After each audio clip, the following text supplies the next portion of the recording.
सारी रूहानियत अगर खत्म हो गई तो इन जलसों का कोई मतलब नहीं रह जाता। इसीलिए मेरे अजीजों, यहाँ पान खाए हुए, गुटखा खाए हुए लोग मजलिस रसूल में अगर खड़े होकर सुनना चाहते हैं, नुक्कड़ पर और सड़क पर, मैं समझता हूँ महफिल रसूल की बेहुरमती है। सैयदना शेख अब्दुल अजीज मुहद्दिस देहलवी के मुतालिक एक बात मुझे मिली थी। आप हुक्का नोशी फरमा रहे थे और इसी असना में आपको कहीं से मीलाद के पढ़ने की आवाज आई। आप वो हुक्का फेंक दी और मजलिस मीलाद में चले गए, जाकर के बैठ गए और मीलाद पाक में जो मद्दाह रसूल थे वो कसीदा ऐसा पढ़ते रहे कि शेख साहब मगन हो गए, मस्त हो गए और वज्द तारी हुआ। इसी असना में आपकी आंख लग गई महफिल में आंख लगी, देखा रसूल पाक सल्लल्लाहु अलैहि वसल्लम तशरीफ लाए। सुभान अल्लाह। मजलिस मिलाद में हुजूर तशरीफ लाए, लेकिन शेख मुहद्दिस देहलवी कहते हैं रसूल पाक का चेहरा सुर्ख था, गजबनाक थे। मैंने अर्ज किया सरकार आप तशरीफ लाए हैं इस महफिल पाक में, लेकिन चेहरे पर गजब के आसार हैं। आप सल्लल्लाहु अलैहि वसल्लम ने फरमाया मुहद्दिस देहलवी से कि अब्दुल अजीज तुझे शर्म नहीं आती, उसी हुक्के के मुंह से मेरी महफिल में आ गया। अल्लाहु अकबर। मेरे अजीजों, नबी पाक सल्लल्लाहु ताला अलैहि वसल्लम की महफिल पाक का अदब नहीं करोगे, वो इश्क रसूल कहां से आएगा? यहाँ से क्या बोला जा रहा है, क्या पहुंचाया जा रहा है, उसकी तरफ तवज्जो होना जरूरी है। इसीलिए मैं आज बरमला इजहार करता हूं कि आज मुझे प्रोग्रामों वाला एक मुकर्रिर बनाकर लोग हर जगह घुमा रहे हैं ताजिया की तरह। मैंने ये देखा है और इनमें मेरा कोई इंटरेस्ट और शौक नहीं था इन जलसों का। मैं मस्जिद में खिताब करना ज्यादा पसंद करता कि वहां पाकीज़ा माहौल होता है, अदब से लोग बैठते हैं और सब बावजू हुआ करते हैं और दिल में बात उतरती भी है। लेकिन अगर बाहर भी हम महफिल कर रहे हैं तो मेरे अजीजों जिम्मेदारी आपकी है कि इसको भी मस्जिद जैसा माहौल बना दे। बेशक बेशक रूहानियत इतनी आ जाए कि हम इन दुनियावी लग़वियात से फारिग होकर खालिस मेरे आका की मोहब्बत में तशरीफ रखें। बस ये चंद जुमले शुरू में मुझे अर्ज करने थे, इस्लाह के लिए मुझे खड़ा किया गया है और इन जलसों के तौर तरीकों को बदले। मेरे उस्ताद गिरामी फरमाया करते 3 रुकन होते हैं जलसे के, 3 रुकन होते हैं जलसे के। एक बोलने वाला मुकर्रिर, दूसरे इंतजाम करने वाली इंतजामिया, तीसरे ऑडियंस सुनने वाली पब्लिक। जलसे के ये 3 रुकन हैं और तीनों में अगर कहीं से इखलास खत्म हुआ ये जलसे का कोई असर नहीं होगा।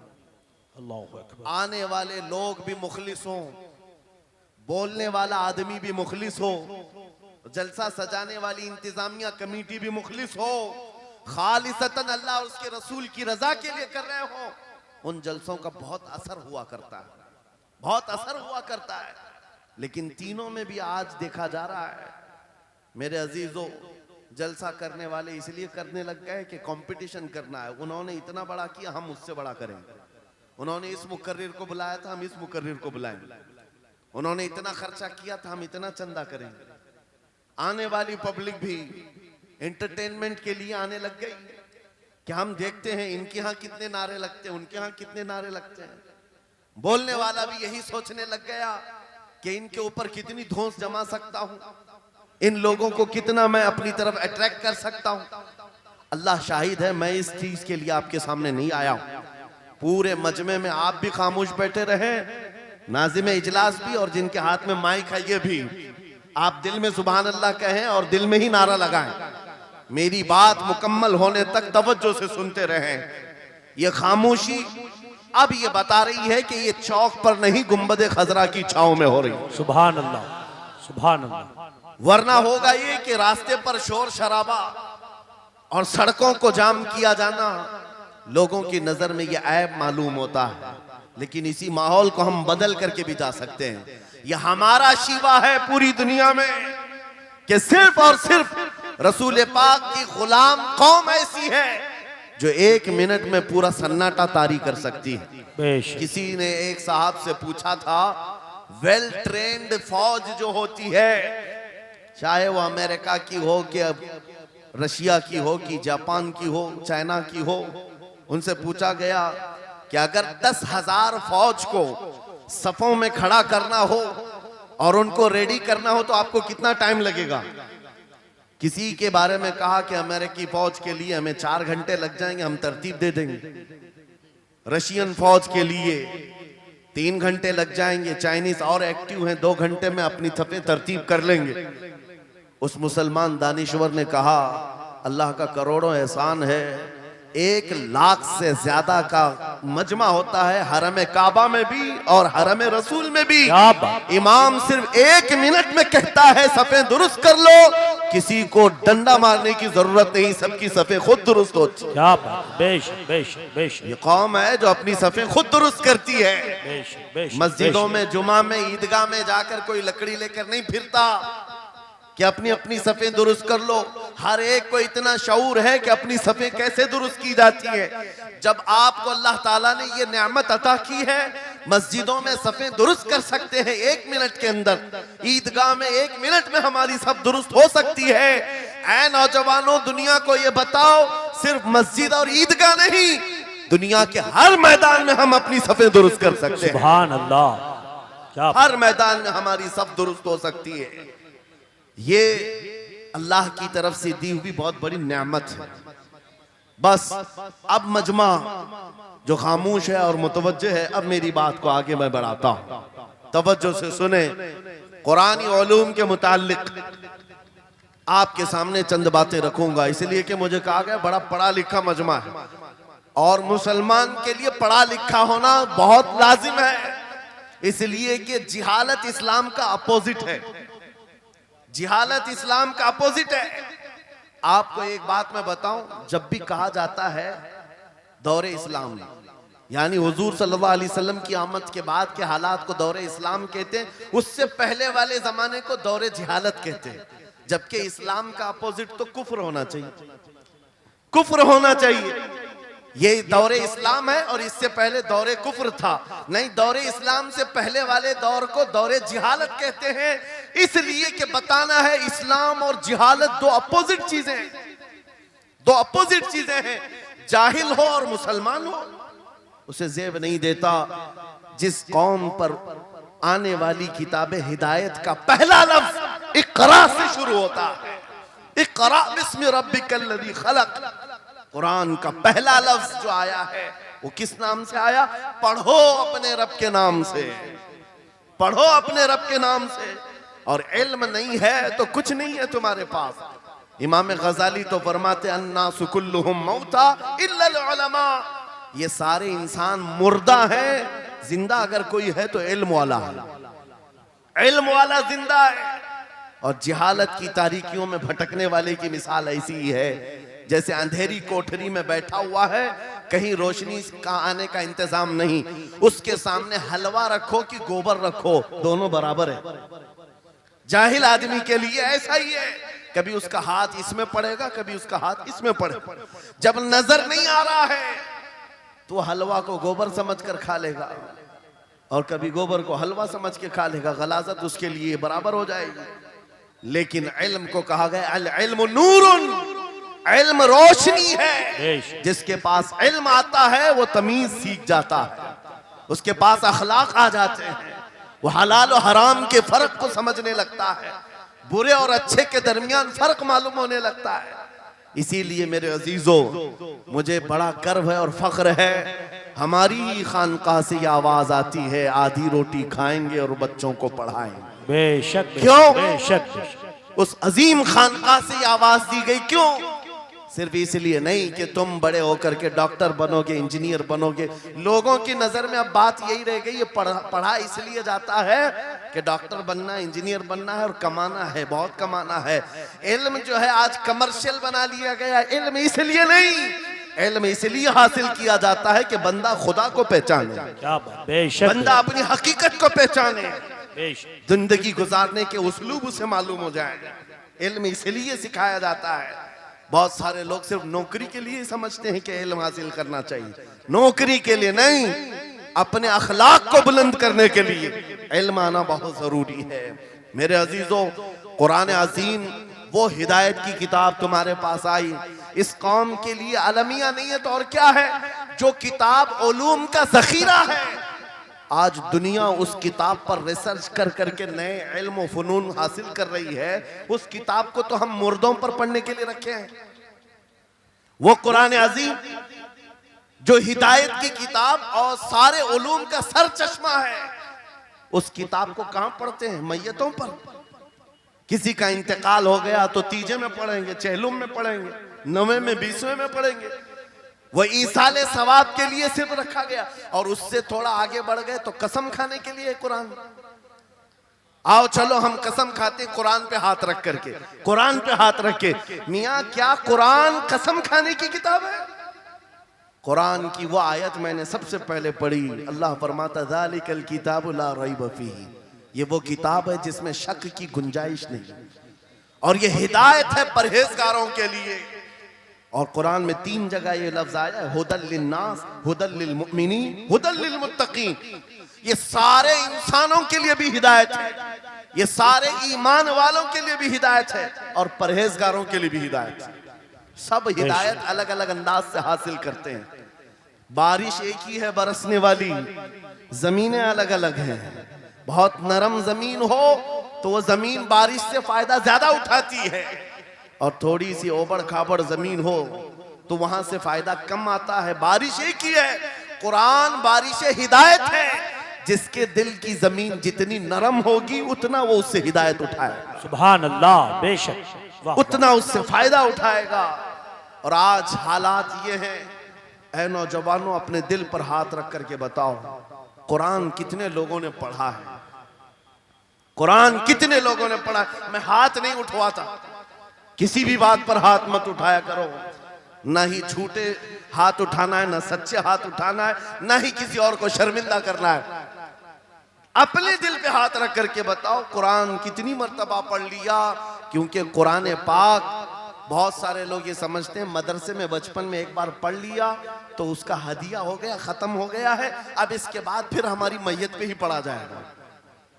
इसलिए तो कुरान के उलूम से नावाकिफ हो गए। अरे समझना तो दूर की बात, देख करके पढ़ना भी मुश्किल है। आज लोगों का देख कर पढ़ना मुश्किल हो गया। कुरान तुम्हारे पास बहुत सारी किताबें नहीं है, बहुत सारे ग्रंथ नहीं, बहुत सारे वेद नहीं है जिनका शुमार ही नहीं है।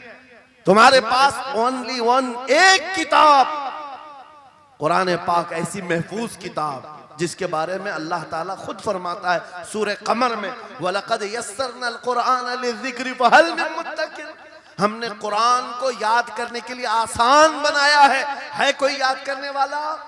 4 बार ये आयत अल्लाह ताला फरमाता है कोई याद करने वाला? अल्लाह जब फरमा रहा है कुरान आसान है तो कौन कहता है ये मुश्किल है? हमने खुद अपने हाथों तबाही को दावत दी है। दर्स कुरान को अगर हमने न भुलाया होता, ये जमाने ने जमाना न दिखाया होता, वो जमाने में मुअज़्ज़ज़ थे मुसलमान होकर, आज हम खार हुए हैं तारीके कुरान होकर। आज हम छोड़े बैठे हुए हैं। कुरान अजीम को छोड़कर बैठना कितनी बड़ी गुमराही है।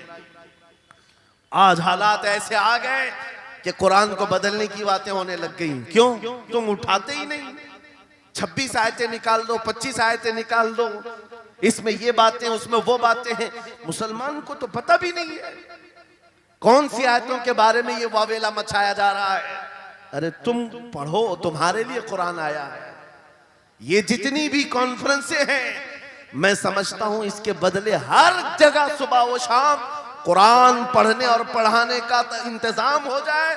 इस तरह के हजारों जलसों से वो अफजल है। क्योंकि ये मैं नहीं कह रहा हूं, मेरे आका फरमाते हैं खैरुकुम मन तअल्लमल कुरान व अल्लमा, तुम में से सबसे बेहतरीन आदमी वो है जो कुरान सीखे और दूसरे को सिखाए। बेशक बेशक, सबसे बेहतरीन आदमी वो है कुरान को सीखे और दूसरे को सिखाए।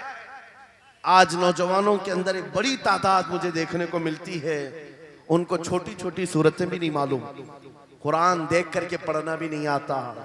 बचपन में हमारे माँ बाप ने हमको सीने से लगा करके कुरान मदरसा भेजने की आदत डाली थी, और जब स्कूल जाते थे तो बस्ता पीछे लगा के जाते थे, पता होगा।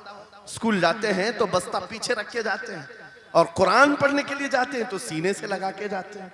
ये हमेशा से एक रीत रिवाज चला, बुजुर्गों का डाला हुआ कि बेटा कुरान हमेशा आगे होगा। लेकिन शऊर आने के बाद तुमने कुरान को पीछे डाल दिया, पीछे को आगे कर दिया। कोई इल्म ऐसा नहीं जो कुरान में मौजूद नहीं, कोई इल्म ऐसा नहीं। वला रतबिन वला याबिसिन इल्ला फी किताबिन मुबीन। मेरा मौला फरमाता है कोई खुश्की और तरी की बात ऐसी नहीं जो हमने कुरान में ना बयान की। वनज़्ज़लना अलैकल कुरान तिबयानन लिकुल्लि शै। रब फरमाता है हमने कुरान में हर चीज का वाज़ेह बयान उतारा है तुम पर। और सैयदना अब्दुल्ला इब्न अब्बास मुफस्सिरीन के सरदार, रसूल पाक सल्लल्लाहु ताला अलैहि वसल्लम के चचेरे भाई हजरत अब्दुल्ला बिन अब्बास कहते हैं लौ ज़ाअ ली इक़ालु बईरिन लवजदतुहु फी किताबिल्लाह। कहते हैं अगर मेरे ऊंट की नकील की रस्सी भी गुम हो जाए मैं उसको किताबुल्लाह कुरान में ढूंढ लूंगा। क्या बात, वाह वाह वाह वाह, मैं उसको कुरान में ढूंढ लूंगा। उनके पास उलूम कुरान थे। और आप क्या समझते हैं कुरान में क्या नहीं है? साइंस की वो इजादात को अगर आप लेकर के बैठे, मैंने अपना पूरा बयान रिकॉर्ड किया है 2 साल कबल ही। यहाँ वक्त की किल्लत है, मैं आपके सामने अर्ज करता हूँ 16वीं सदी के बाद या 18वीं सदी के बाद साइंस की तरक्कियात ने अपना पैर जमाना शुरू किया है इस रुए जमीन पर। जबकि मेरे मुस्तफ़ा करीम सल्लल्लाहु ताला अलैहि वसल्लम की जुबान अक़दस से निकले हुए कलमात जो कुरान में मौजूद हैं, उठाओ और मैं बताता हूँ हर चीज का इल्म कुरान में मौजूद है। जब कोई सोनोग्राफी का इंतजाम नहीं था, ना सिटी स्कैन हो सकता था, ना एक्सरे का कोई इल्म किसी के पास था, उस वक्त कुरान कह रहा है एम्ब्रियोलॉजी के बारे में। क्या बात, एम्ब्रियोलॉजी क्या है? बच्चा पैदा होने की जो उसके नशो नुमा की जो मुद्दत होती है, किस तरह पेट में बच्चे की तख्लीक होती है। कुरान में मौला फरमाता है थुम्मा जअलनाहु नुतफतन फी क़रारिन मकीन थुम्मा खलक़नल नुतफता अलक़तन फ़खलक़नल अलक़ता मुदग़तन फ़खलक़नल मुदग़ता इज़ामन फ़कसौनल इज़ाम लहमा थुम्मा अंशअनाहु ख़ल्क़न आख़र फ़तबारकल्लाहु अहसनुल ख़ालिक़ीन। मौला फरमाता है हमने नुतफे से अलक़ा बनाया। नुतफा क्या है? स्पर्म का वो एक कतरा जो मर्द के जरिए से औरत के रहम में जाता है, उसके बच्चे की थैली में जाता है, एक नुतफा, एक बूंद, जिसको नुतफा कहा गया है। मौला फरमाता है हमने नुतफे से अलका बनाया। अलका किसको कहते हैं? साइंस में पढ़ने वाले अगर स्टूडेंट्स हो तो समझ जाएंगे। अगर कोई मेडिकल साइंस का कोई स्टूडेंट है तो उसे मालूम होना चाहिए एम्ब्रियोलॉजी में चिपचिपा हुआ च्युइंगम जो होता है उसको अलका कहते हैं अरबी में। और आज साइंस ये कहती है कि पहले बाप के नुतफे के एक कतरे से एक छोटा सा खून का टुकड़ा बनता है जो चिपचिपा होता है, फिर उसके बाद एक गोश्त का टुकड़ा होता है, फिर उसके बाद उसमें हड्डियां बनती हैं, फिर उसके बाद उस पर चमड़ियां आती हैं, फिर उसके बाद उसकी आंखें, सारी चीजें बन जाती हैं। ये प्रोसेस है 9 महीने माँ के पेट में, और हर एक के वीक्स गिने हुए हैं। फर्स्ट वीक में क्या होता है, सेकंड वीक में क्या होता है, थर्ड वीक में क्या होता है, एम्ब्रियोलॉजी का पूरा इल्म है। साइंस आज 21वीं सदी में इस एम्ब्रियोलॉजी को तुम्हारे सामने ला रही है। अरबों के उस दौर की बात कर रहा हूं जहां लोगों को घर बनाने का इल्म नहीं था, और कुरान माँ के पेट में पैदा होने वाले बच्चे की तख्लीकात बयान कर रहा है। नारे तकबीर, नारे रिसालत, फैज़ाने कुराने मुक़द्दस, फैज़ाने शेखुल मशाइख, नारे तकबीर, नारे रिसालत। वाह वाह। मशहूर साइंसदान है फ्रैंक प्रेस नाम से, जिसने ये थ्योरी दुनिया को बताई कि अर्दियात जमीन के अंदर जो वसात हो रही है। और उसके बाद उसने कहा था, फ्रैंक प्रेस नाम का अंग्रेज मौर्रिख और अंग्रेज साइंसदान ने कहता है जमीन जो है पानी के ऊपर है, और ऐसे ही पानी के ऊपर कोई चादर बिछा दी जाए तो कभी चादर इधर हो सकती, कभी उधर हो सकती है। इस चादर को मजबूत रखने के लिए इस पर पहाड़ों का होना बहुत जरूरी है। ये 19वीं सदी में फ्रैंक प्रेस कह रहा है।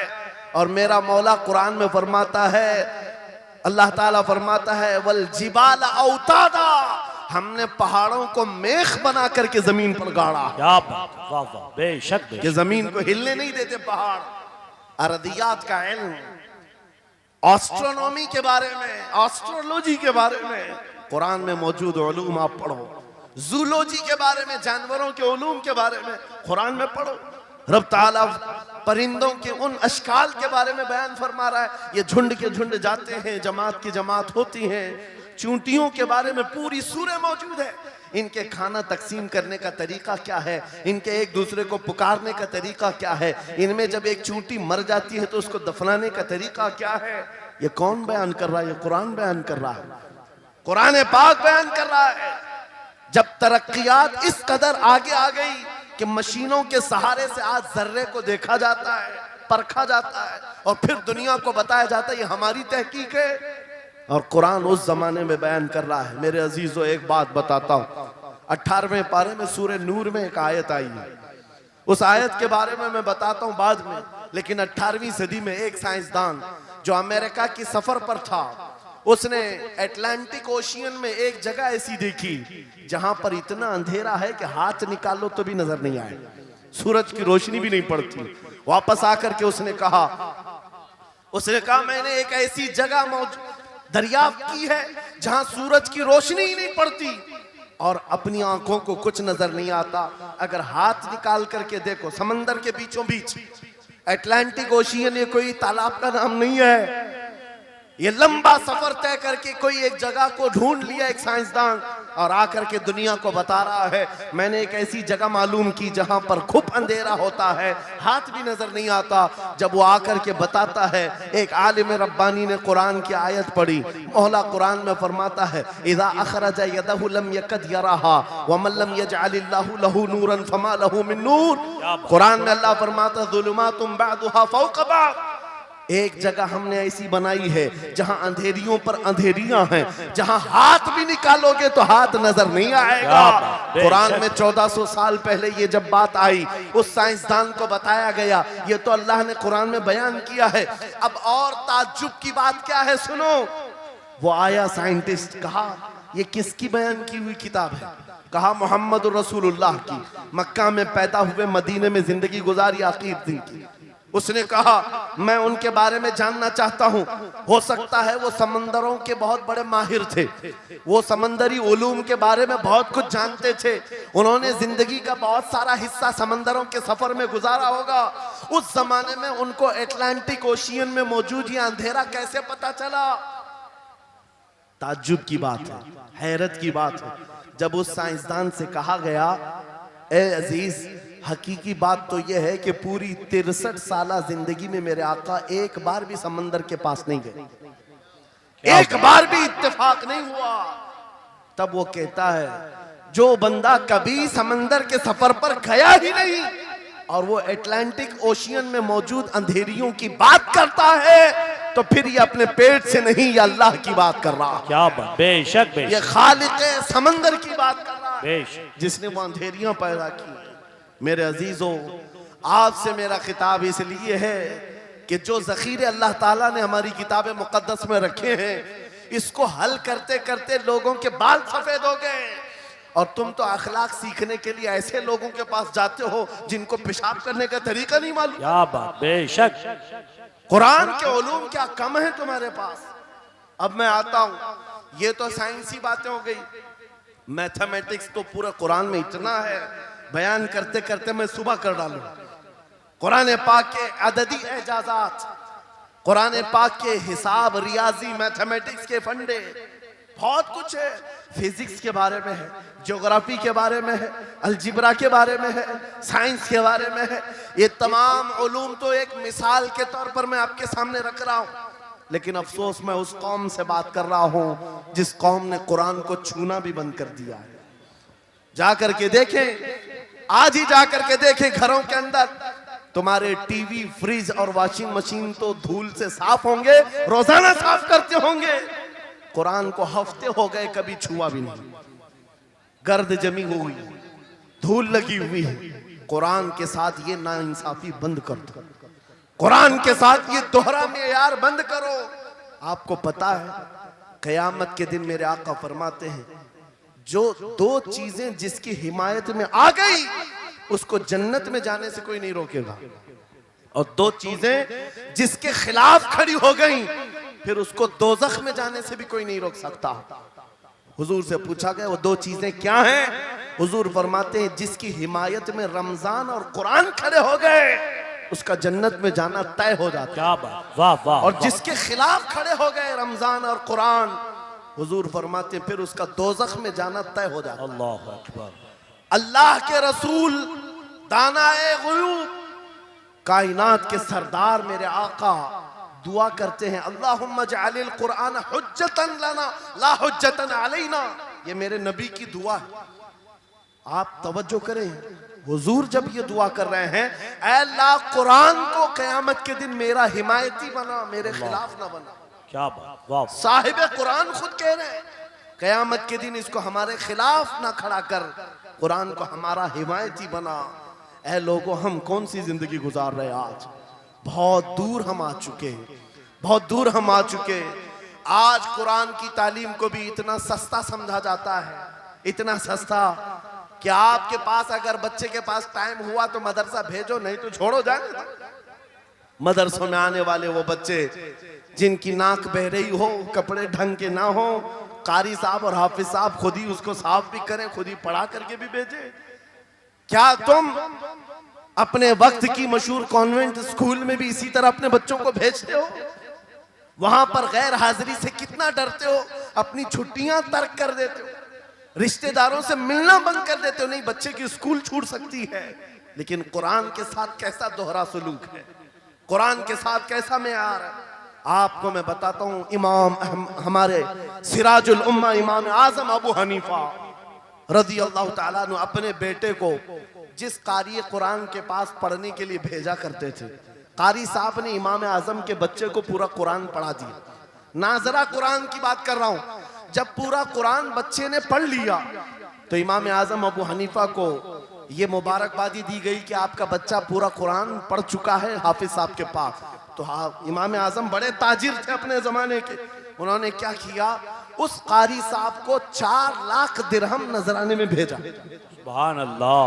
कितना? 4 लाख दिरहम चांदी के सिक्के होते थे। इमाम आजम अबू हनीफा ने जैसे ही कारी साहब के पास जो कुरान पढ़ाए थे ये नजराना भेजा, उनके पास ये नजराना पहुंचा। 4 लाख तो छोड़ो, आज के जमाने में 4000 भी किसी को देता नहीं। हाफिज कुरान अगर किसी बच्चे को पढ़ाया है, और मैं मांग भी नहीं रहा हूं कौम से, इमाम आजम की बात बता रहा हूं। जब नजराना कारी साहब को पहुंचा, उन्होंने देखा 4 लाख दिरहम मेरे पास आए, इतनी बड़ी रकम, बच्चे को खाली कुरान ही पढ़ाया था। दौड़े दौड़े वापस इमाम आजम अबू हनीफा के दौलत कदे पर आ गए। घर पर आए, कहा हुजूर आपसे मैं ये पूछना चाहता हूं कि गलती से तो ये रकम मेरे पास नहीं आ गई, ये किस लिए दी गई है? कहा कि ये तो आपने कुरान बच्चे को पढ़ाया, मैंने हदियतन भेजा है। कहा हुजूर सिर्फ नाजरा कुरान ही तो पढ़ाया, इतनी बड़ी रकम। इमाम आजम अबू हनीफा ने कहा कारी साहब आज चले जाओ, और अपने बेटे को बुलाया, इधर आ बेटा, कल से इस हाफिज के पास पढ़ने के लिए तू हरगिज नहीं जाएगा, कल से इसके पास तू इल्म हासिल करने नहीं जाएगा। बच्चे ने पूछा हुजूर क्या हो गया? कहा जो बंदा मेरे 4 लाख दिरहम को कुरान से बड़ा समझता है, मैं उसके पास अपने बेटे को नहीं पढ़ा सकता। वाह वाह वाह। मैंने तो कुरान का एक हर्फ की कीमत नहीं अदा की, उसने कुरान के ऊपर मेरी रकम को समझ लिया। आज हमने कुरान को कहां समझ लिया है? वो इमाम आजम अबू हनीफा फरमाते हैं जो कुरान से ज्यादा माल को अहमियत देता है उसके पास बच्चों को पढ़ाओ भी मत, ना पढ़ाओ। अजीजा ने गिरामी वक़ार, हमारा ये दोहरा सलूक, हमारा ये दोहरा मेयार कुरान के साथ जो हमारी नाइंसाफी है, हमें अखलाकी पस्ती में लाकर खड़ा कर चुकी है, अखलाकी पस्ती में लाकर खड़ा कर चुकी है। अरे हम देख रहे हैं आयरा गैरा नत्तू खेरा हमें सिखाने आ रहा है, बढ़ाने आ रहा है कि तुम्हें डेवलपमेंट के बहुत सारी चीजें बताई जाती हैं कि तुम्हारी पर्सनालिटी डेवलपमेंट क्या होती है। अलीगढ़ वाले तो नौजवान बहुत सारे जो स्टूडेंट्स हैं जानते होंगे, बीए कर लिया, एमए कर लिया, बीकॉम कर लिया या कुछ भी कर लिया, डिग्री हासिल कर लिया। बड़ी बड़ी कंपनियां आज पूछती हैं कि इसके पास पर्सनालिटी डेवलपमेंट है या नहीं। ये क्या है पर्सनालिटी डेवलपमेंट? कुछ बड़े बड़े शहरों के नौजवान हमारे पास आए थे, कहा हम कोर्स कर रहे हैं। कहा मैंने पूछा इसमें होता क्या है? कहा इसमें सिखाया जाता है बैठना कैसा है, लोगों से मिलना कैसे है, खाने के लिए बैठे तो चम्मच कहाँ रखना है, बर्तन कहाँ रखना है, लोगों से हैंडशेक कैसे करना है, ये सारी चीजें सिखाई जाती हैं। मैं नौजवानों से पूछा कि अच्छा कितने महीने का? कहा कहीं 6 महीने का, कहीं साल भर का। कहा अफसोस है उस कौम पर जिसका रसूल आया था ये कहते हुए, बुइस्तु लिउतम्मिम मकारिमल अखलाक, मैं सबसे बुलंद अखलाक सिखाने के लिए दुनिया में आया हूँ। उस रसूल की उम्मत आज ऐसे लोगों के पास अखलाक सीखने जा रही है जिसको हलाल और हराम की तमीज नहीं, जिसको खड़े होकर पेशाब करने में फख्र लगता हो, उसके पास तो ये अखलाक सीखने जा रहे हैं, पर्सनैलिटी डेवलपमेंट सीखने जा रहे हैं। और मैं तुम्हें बताता हूँ कुरानी अखलाक क्या है। मौला करीम ने अपने हबीब को जो बयान किया है, सूरह लुकमान उठाओ, बाप अपने बेटे को नसीहत क्या क्या करता है, अगर 3 आयतें भी पढ़ लो तुम्हारी जिंदगी सुधर जाएगी। लुकमान हकीम अपने बेटे से कहते हैं, या बुनय्या अक़िमिस सलात वअमुर बिल मारूफ वन्हा अनिल मुनकर वस्बिर अला मा असाबक, ऐ बेटा नमाज पढ़ा कर, बुराइयों से बचा कर, अच्छाइयों की बात कर, जो मुसीबत आए उस पर सब्र कर। ये सिर्फ जुमले नहीं है, ये जुमले नहीं है। लुकमान हकीम ने अपने बेटे को जो डराया था, कुरान कहता है, या बुनय्या इन्नहा इन तकु मिस्काल हब्बतिन मिन खरदलिन फतकुन फी सखरतिन औ फी समाई औ फिल अर्दी याति बिहल्लाह। आज हर बाप को चाहिए कि ये नसीहत अपने बेटे को करे। क्या बात, हर बाप अपने बच्चे को ये बात बताए, सुनो क्या। लुकमान कहते हैं, बेटा बुराई अगर तूने कर लिया, ये मत समझना कि मैं रात के अंधेरे में छुप कर लिया। आज तुम्हारे हाथ में मोबाइल गुनाहों का अड्डा बन करके आया है। सिर्फ एक टच स्क्रीन पर सारी दुनिया तुम्हारे सामने नंगी नाचती हुई नजर आती है। कितने नौजवानों ने अपने अखलाक का कत्ल कर लिया है, उनकी आंखें हया से नापाक हो गई हैं। कितने लोगों ने अपना नूर ईमान बेच दिया मोबाइल की स्क्रीन पर चलने वाली इन बेहया तस्वीरों पर। कितने तो फरेफ्ता हो गए, कितने जवानी बर्बाद कर चुके। तुम क्या समझते हो? मेरे अजीजों, एक जवान ने मुझे बताया था, रात के वक्त मैं तन्हा मोबाइल लेकर बैठा था, अचानक पर्दा हिला तो डर लगा, जल्दी से स्क्रीन ऑफ किया, बैठा। मुझे लगा माँ आई होगी, बाप आया हो, कोई आया होगा, लेकिन कोई नहीं। पर्दा हिला, एक बिल्ली आई थी, इससे भी डर लग गया। मैंने कहा पर्दे के हिलने से इतना डर है कि कोई आ जाए, तेरा ईमान कहां गया? वो मौला कहता है, यअलमु खाइनतल अयुनि व मा तुख्फी सुदूर, वो रब तुम्हारे दिलों में गुजरने वाले हालात को भी देख रहा है, बेशक तुम्हारी आंखों की खयानत को भी वो देख रहा है। जब तुम्हारा यकीन ही खत्म हो गया तो क्या करोगे? इसीलिए अरबी का मशहूर मकौला है, इज़ा लम तस्तही फफ़अल मा शिअत वस्ना मा शिअत, जब तुम्हारे अंदर से हया निकल जाए तो जो चाहे करो, जो चाहे कर लो।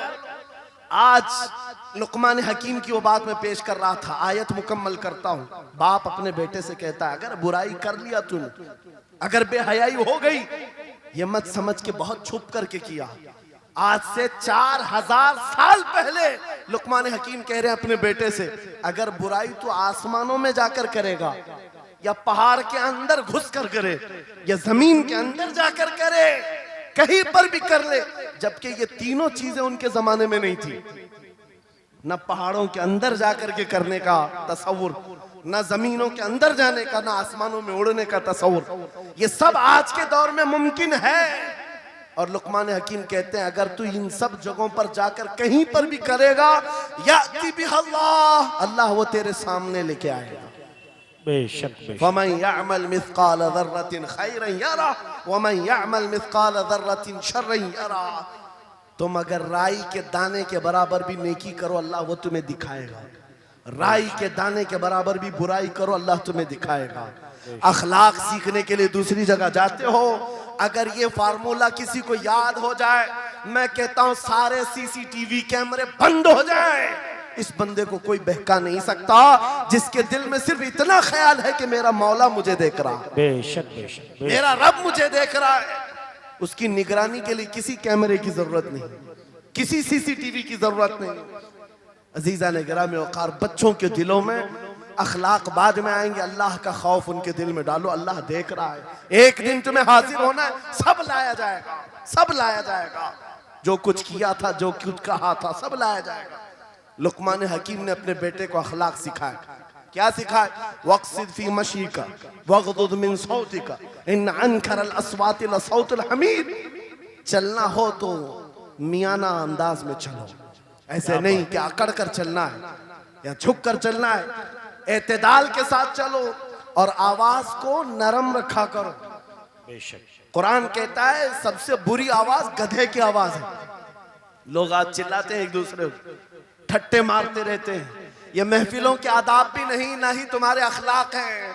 इसीलिए शेख सादी ने फरमाया है, तामर्द सुखन न गुफ्ता बाशद ऐबो हुनरश न हुफ्ता बाशद। जब तक आदमी बात नहीं करता उसकी अच्छाइयां भी मालूम नहीं होती, उसकी बुराइयां भी नहीं मालूम होती। बेशक जब बात करता है तो पता चल जाता है इसके अखलाक कैसे है। बात करता है तो समझ में आ जाता है कौन सी कैटेगरी का है। इसलिए अपनी जुबान को ऐसी रखो कि दुनिया तुम्हें आला नस्ल का समझ सके। बात करो तो तमीज के साथ, चीख पुकार करना, एक दूसरे को इस तरह से बात करना नौजवानों में आज आम हो गया। कुरान कहता है अपनी आवाजों को पस्त करो। एक और बात रब फरमाता है, वला तुसइर खद्दक लिन्नास, लोगों को से मुंह मोड़ करके बात मत करना। सामने तुम्हारे कोई खड़ा है और तुम इधर घूम करके बात कर रहे हो। ये आज फैशन हो गया है, पीछे पलट करके बात करना, इधर देख करके उसको बात करना।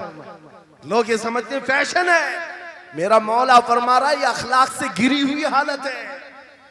जब बात करो तो आमने सामने, लोगों से मुंह टेढ़ा करके बात ना करना। ये अखलाक कौन सिखा रहा है? ये कुरान अजीम है। तुम पर्सनालिटी डेवलपमेंट सीखने की बात कर रहे हो, तालीमात इस्लाम को छोड़कर क्या पर्सनालिटी डेवलपमेंट हासिल कर पाओ? तुम्हारे पास सब कुछ है लेकिन सीखना नहीं चाहते। आज तक नौजवानों में से मुझे कोई मिला नहीं इस तरह से कि लोग आते हैं, मुफ्ती साहब बीवी को 2 तलाक दे दिया, 3 तलाक दे दिया, अब क्या करना है, इद्दत कैसे गुजारना है? या ज्यादा से ज्यादा दारुल इफ्ता में आते मुफ्तियान इकराम होंगे, झगड़े के मसाइल लेकर के आते हैं, बाप मर गए, इसको कितना मिलना है, इसको कितना मिलना है। अरे जिंदगी गुजर गई, कभी आ करके ये क्यों नहीं पूछा मेरे घर में मंगनी हो रही है, शादी हो रही, ये बताएं मेरे मुस्तफा ने कैसे शादी की? क्या बात है, क्या बात, बेशक। ये क्यों नहीं पूछा? मैं बीमार हो गया हूं, मुझे बताएं रसूलुल्लाह ने बीमारी के आलम में क्या कहने का हुक्म दिया? क्या बात। अगर तलब हो मेरे नबी के पीछे चलने की तो बंदा ढूंढ ढूंढ कर चलेगा, बेशक ढूंढ ढूंढ कर चलेगा। बेशक। हजरत इमाम अबू यूसुफ के बारे में और बाद में इमाम अहमद बिन हम्बल के बारे में कहा कि आपने कलिंगड़ खाने का बहुत शौक था, तरबूज, आप तरबूज कहते हैं? हाँ, हमारे यहाँ मुंबई में इसको कलिंगड़ कहते। और उन्होंने ये कहा कि ये सुन्नत भी है। मुझे रिवायत मिली है कि हुजूर ने भी खाया लेकिन जिंदगी भर खाए नहीं। मुरीदीन ने पूछा कि हुजूर जब सुन्नत भी है और आपको शौक भी है, खाते क्यों नहीं? कहते हैं अब तक मैं वो तरीका ढूंढ रहा हूं कि मेरे नबी ने कितने टुकड़े करके खाए। अल्लाह अकबर, अल्लाह अकबर, वाह वाह। मुझे वो तरीका चाहिए। हुजूर के पीछे चलने वाला ढूंढ ढूंढ करके अमल करता है। और आज हमने जिंदगियां ऐसी बनाई हुई हैं कि लगता है दारुल इफ्ता, मुफ्ती और उलमा सिर्फ तलाक के लिए हैं, ये इद्दत के मसले पूछने के लिए, विरासत के मसले पूछने के लिए। अरे हमें भी काम दो, हम ढूंढ ढूंढ कर तुम्हें बताएं मेरे नबी चलते कैसे थे, मेरे नबी बात कैसे करते थे, लोगों से मुसाफा कैसे करते थे, लोगों के सामने आते तो कपड़े कैसे पहनते थे, मेरे नबी की नमाजें कैसी थी, हुजूर जब दस्तरखान पर बैठते कहां से शुरू करते कहां से खत्म करते। इस काम पर भी तो उलमा को लगाया करते ताकि तुम्हें पता चलता मुझे कहीं और से अखलाक सीखने की जरूरत नहीं, दुनिया के सारे अखलाक मेरे नबी के कदमों में मौजूद है। नारे तकबीर, नारे रिसालत, फैज़ाने खानकाए बरकात, फैज़ाने खानकाए बरकात, शेरे रज़ा, शेरे रज़ा, फैज़ाने शेखुल मशाइख। नारे तकबीर, नारे रिसालत। वाह वाह। दर्स कुरान को अगर हमने न भुलाया होता, ये जमाने ने जमाना न दिखाया होता। इको बंद कर दो, इको। कुरान पाक के सिलसिले में मुझे बयान करने का हुक्म दिया गया, बस मैं वही बातें कर रहा हूं। मैं आपको अपने मौजू से जो मुताल्लिक है वो बातें अर्ज करता हूं। कुरान क्या तमीज सिखाता है। आज घर घर के अंदर जो एक बहुत बड़ी बला आई हुई है, हर तीसरा चौथा घर ये शिकायत लेकर के आता है, बेटा हाथ से निकल गया, बेटी हाथ से निकल गई। माँ बाप इस बात के लिए रोज परेशान है, बेटा हाथ में नहीं आता, बेटी हाथ में नहीं आती। जहां ये जवान हुए, 10वीं पास किया, ये मुंह दिखाते हैं हमको, आंख फिराते हैं हमको। फरमा बरदार बच्चों की कमी बहुत कम हो गई। गलती इन बच्चों की नहीं, उन माँ बाप की भी है। तुमने इनकी तरबियत तो खिलौनों से की है। इनकी तरबियत में तो तुम चाहते थे कि हर संडे इनको पिकनिक पर ले जाएं, बच्चा खुश हो जाएगा। इनको घुमाएंगे फिराएंगे, जो बच्चा मांगेगा सब ला कर देंगे। अरे ये 14 साल का नहीं हुआ, हाथ में मोबाइल भी पकड़ा दिया, सब कुछ कर दिया बच्चे के लिए। और अब बाप ये सोचता है ये 16 साल का हो जाए तो मेरी बात मानना चाहिए। एक बात याद रखो, जमीन में अदरक बो करके गन्ना आने की उम्मीद मत रखना। बेशक बेशक। जो बोते हो वही फसल आती है। मेरे नबी ने फरमाया, अल्लिमु औलादकुम सलासा खिसालिन, हुब्ब नबीकुम व हुब्ब अहली बैतिही व तिलावतल कुरानिल करीम।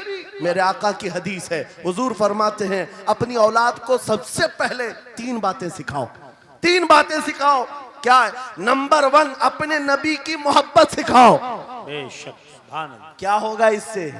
तुम जिस बात के लिए आज परेशान हो ना, 16 साल के बाद मेरा बच्चा मेरा फरमाबरदार बने, याद रखो तुम अगर इस बच्चे को नबी की मोहब्बत डालो, 16 साल नहीं तुम्हारा बेटा 60 साल का होगा, तब भी सर झुकाकर तुम्हारे साथ खड़ा रहेगा। क्या बात। बेशक बेशक। तुम उसके दिल में अल्लाह रसूल की मोहब्बत डालो, अल्लाह तुम्हारी मोहब्बत उसके दिल में डाले। बेशक बेशक। ये रिटर्न दिया जाता है। नंबर 1 अपने नबी की मोहब्बत, नंबर 2 रसूल पाक के अहले बैत की मोहब्बत। मेरे आका फरमाते हैं बच्चों को सिखाओ। तीसरी चीज कुरान की तिलावत। ये 3 चीजें सिखाओ सबसे पहले बच्चों को। लेकिन इन 3 चीजों से तो हम बच्चों को छोड़ ही चुके। सबसे पहली चीज जो सिखानी थी वो अपने नबी की मोहब्बत। अजीजा ने गिरामी वखार, आज घर घर के अंदर ये जो मुसीबतें आई हैं, माँ बाप की नहीं सुनता। माँ बाप अगर जवान लोग अभी शादी कर रहे हैं तो अभी से तय कर लो, बच्चा होगा, ये ख्वाब नहीं देखेंगे पहले इसको क्या बनाना है। तुम अगर अल्लाह उसके रसूल की मोहब्बत डालने की ख्वाब लेकर उस बच्चे की तरबियत करो, इंशाल्लाह वो डॉक्टर भी बनेगा, इंजीनियर भी बनेगा, प्रोफेसर भी बनेगा, लेकिन साथ में आशिक रसूल भी बनेगा। सुभान अल्लाह सुभान। और जहां ये दौलत लेकर के खड़ा होगा, इश्क रसूल की दौलत लेकर खड़ा होगा, और प्रोफेसर भी हो जाए, डॉक्टर भी हो जाए, कुछ भी हो जाए। देखो मशाइख मारहरा जिनके वालिदैन ने उनकी तरबियत की, उनको दुनियावी उलूम का माहिर तो बनाया है, क्या लेकिन आज तक आपने देखा कॉलेज में पढ़ाने वाला प्रोफेसर लाखों मुरीदीन की दस्तगीरी भी कर रहा हो और उनकी शरीयत और तरीकत को बयान भी करता हो। बेशक। नारे तकबीर, नारे रिसालत, फैज़ाने हसनुल उलमा, फैज़ाने हसनुल उलमा। नारे कॉन्फ्रेंस के लिए, वाह वाह वाह, तालीमात इस्लाम के लिए ये घराना आइडियल है। मैं मुबालगा आराई नहीं कर रहा हूँ, मुबालगा आराई नहीं कर रहा हूँ।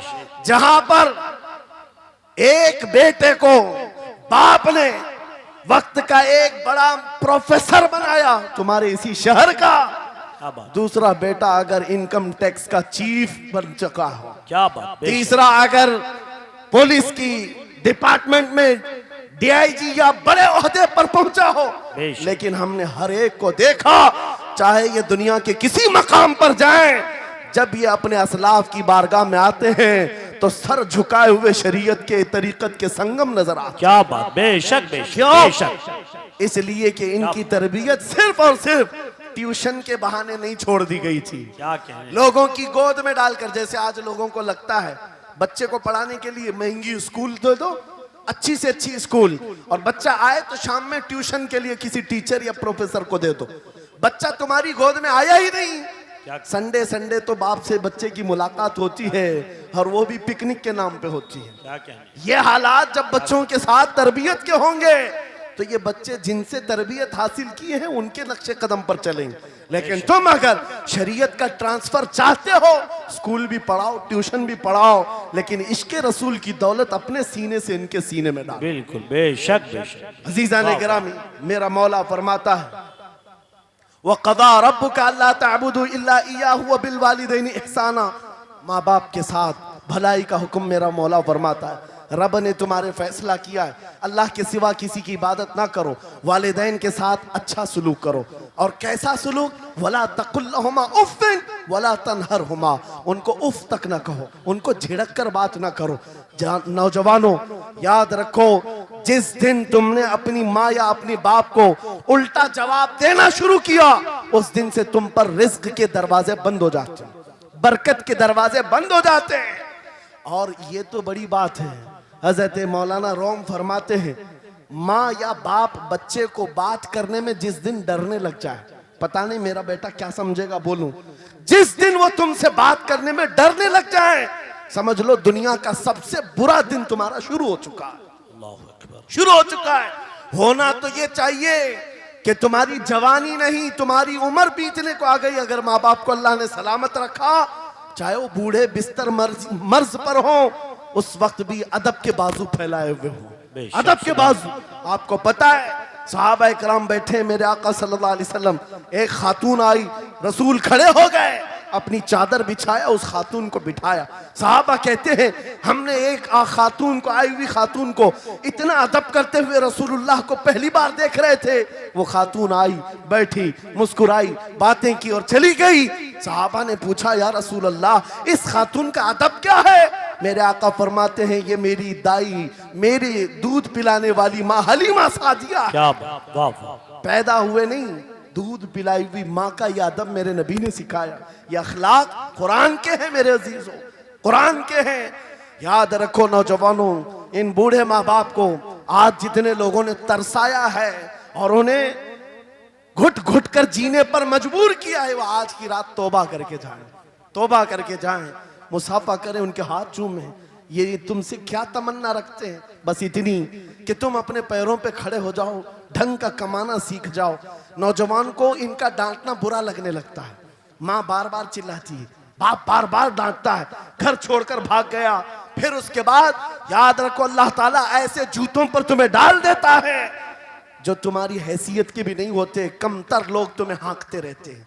इससे बेहतर है हमें पैदा की हुई माँ, हमें दूध पिलाई हुई माँ अगर डांटती है, कोसती है, मारती है, ये नेमत है।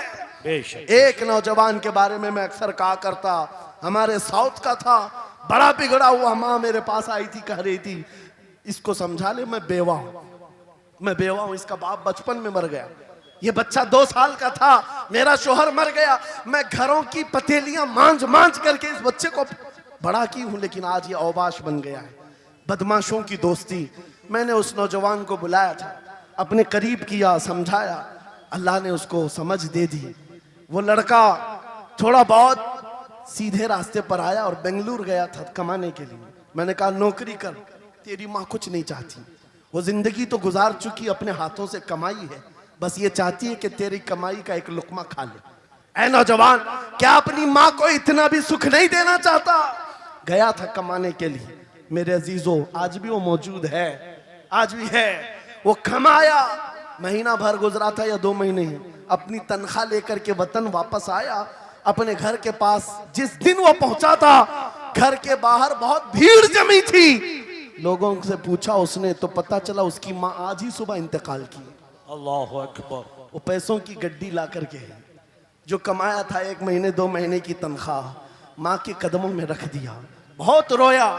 ये बात मैं तकरीरों में इसलिए कहता हूँ, उसने कई बार कहा मुफ्ती साहब नौजवानों को सिर्फ इतनी बात कहें, मैं इस अजाब में रोज मरता हूँ, मेरी माँ जिंदगी भर लोगों के जूठे मांझ करके मुझे खिलाती रही और मैं एक लुकमा मेरी माँ को खिला न सका। जिस दिन मैं लाया था पैसे, ये तो दुनिया से चल पड़ी। मुझे आज रोज इस बात का गम सताता है। आप नौजवानों से खिताब करते हैं, कम से कम इनसे कह दें कि तुम्हारे माँ बाप जिंदा हैं, होश में आ जाओ, अपने हाथों से उनको खिला तो सको, उनके हाथ पकड़कर चला तो सको, इसलिए कि दुनिया की अजीम नियामत है। जिसका बाप जिंदा है, जिसकी माँ जिंदा है, उसके हक में वो दुआ कर लें। मेरे आका फरमाते हैं नबियों की दुआ उम्मत के बराबर जो होती है, वो बाप की दुआ बेटे के बराबर होती है। आज मैं गुफ्तगू समेटता हूँ, ख़त्म कर देता हूँ, इसलिए कि अखलाक इस्लाम बहुत वसी मौजू है, बहुत वसी मौजू है, लेकिन आपके लिए सिर्फ इतनी बात काफ़ी है कि कुरान को छोड़ करके अगर दूसरी जगह सीखने जाओगे तो मारे मारे फिरोगे। आज वापस आ जाओ उसी कुरान पर जिसको मेरे आका ने हमारे उरूज का जरिया बनाया है, हमारी तरक्की का रास्ता बनाया है। जानते हो जब दुनिया के पास पार्लियामेंट नहीं थी, चलाने के लिए उसूल नहीं थे, पूरी दुनिया को कुरान ने उसूल बताए हैं, कानून बताए हैं। इस एक कुरान से फ़िक़्ह हनफी मिला, फ़िक़्ह शाफ़ई मिला, फ़िक़्ह हम्बली मिला, फ़िक़्ह मालिकी मिला। ये तो 4 मैंने नमूने बताए, 1 2 नहीं 18 फ़िक़्ह की तदवीना पूरी दुनिया में मौजूद है। इस कुरान पर लिखी जाने वाली तफसीरों की तादाद पूरी दुनिया की किताबों से सबसे ज्यादा है। 700 तफसीरों के नाम मेरे पास मौजूद हैं। हर तरह से अलग अलग तफसीर की गई है, दुनिया की मुख्तलिफ जुबानों में इसके तर्जुमे किए गए। वो एक कुरान ऐसा है जो आज भी बबांगे दुहल पूरी दुनिया को चैलेंज कर रहा है। अगर तुम अल्लाह की बात को झूठा मानते हो, कुरान की तरह एक आयत ला करके बता दो, एक सूरत ला करके बना दो। आज दुनिया तरक्की बहुत कर चुकी होगी, टेक्नोलॉजी पर ये पाबंदे सलासिल कर चुकी और चांद पर कमंदे डाल चुकी, सूरज की शुआओं को कैद करके करंट बना दिया हो, सयाल मादे से दुनिया ने केमिकल बना दिया, सब बना दिया। लेकिन एक बात तय है, पूरे इंसान मिल जाएं, पूरे जिन्नात मिल जाएं, मेरा मौला फरमाता फिर भी वो कुरान के मिसल नहीं ला सकते। बेशक बेशक, वाह, कुरान के मिसल नहीं ला सकते। ये मौजज़ा तुम्हारे पास है, ये मौजज़ा तुम्हारे पास है, दुनिया के पास ये दौलत नहीं। उठो वगरना हश्र न होगा फिर कभी, दौड़ो के जमाना चाल अपनी चल गया। मेरे अजीजों, आखिरी बात, ये सारे उलूम तो कुरान में हैं, अखलाक भी कुरान में है, तिजारत के उसूल भी हैं, शादीशुदा ज़िंदगी के उसूल भी हैं, माँ बाप के साथ हुस्न सलूक भी है, बच्चों की तरबियत भी है, पड़ोसियों से मामलात भी हैं, उस्ताद और शागिर्द के हुकूक भी बयान किए गए हैं। ये सारे फील्ड अपनी जगह पर, लेकिन कुरान का जो गाज़ा है, कुरान की जो रूह है, कुरान का जो खालिस शहद है, वो क्या है? कुरान पढ़ने वाले को सबसे बड़ी दौलत अगर कोई मिलती है तो अपने नबी से बेइंतहा इश्क करने की दौलत मिलती है। आगाज से आखिर तक कुरान है नाते मुस्तफा, महबूब के बयान का कैसा अनोखा ढंग है।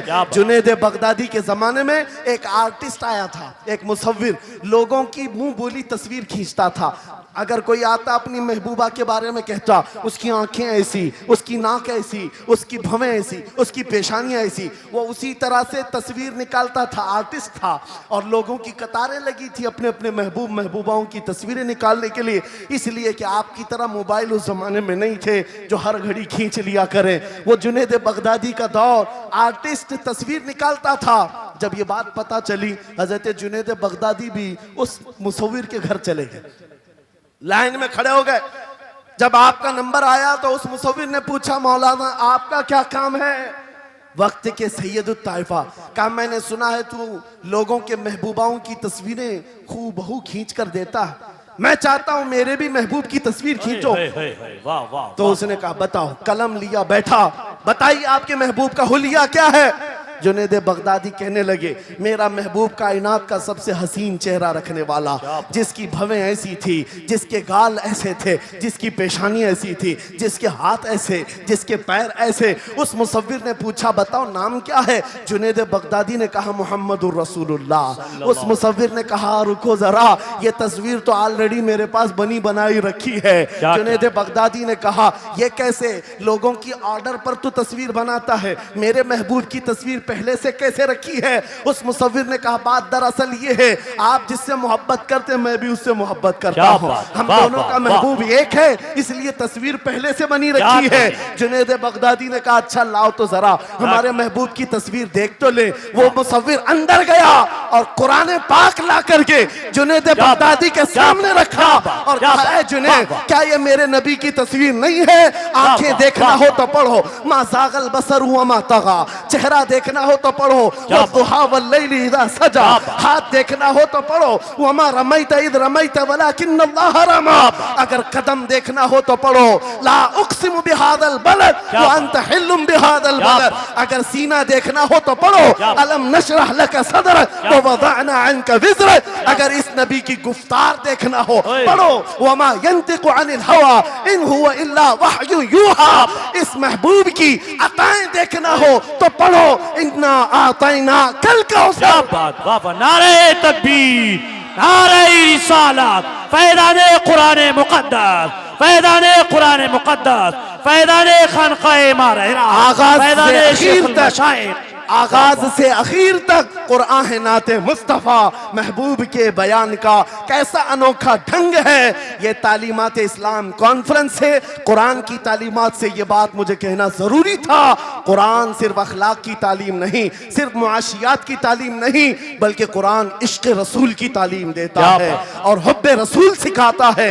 इसलिए हम उसी हुब्बे रसूल के साथ इस जलसे का इख्तिताम करते हैं। उस कुरान की तालीम ऐरे गैरे से भी नहीं हासिल करना, बुझे हुए दिल से भी नहीं लेना, अंधे लोगों से भी मत पढ़ना जो कुरान तो पढ़ा देंगे कुल हु अल्लाहु अहद, लेकिन बाद में ये नहीं बताएंगे किस पर उतरा था। कुरान अगर पढ़ना है तो कंजुल ईमान से पढ़ा करो, जहां बरेली का इमाम ये भी बताएगा, कुरान पढ़ने वाला अपने नबी को ये नहीं कहेगा मेरा नबी मेरे जैसा था या उसका इल्म ऐसा था वैसा था, बल्कि बरेली का इमाम बताएगा कुरान पढ़ने वाला अपने नबी को यूं कहेगा, सरवर कहूं के मालिक को मौला कहूं तुझे, बागे खलील का गुले ज़ैबा कहूं तुझे, तेरे तो वस्फ़ ऐब तनाही से हैं बरी, हैरान हूं मेरे शाह मैं क्या क्या कहूं तुझे, लेकिन रज़ा ने खत्म सुखन इस पे कर दिया, खालिक का बंदा खल्क का आका कहूं। वाह वाह वाह वाह, नारे तकबीर, वाह वाह वाह वाह वाह। आप लोग रुक जाइए, एक मिनट,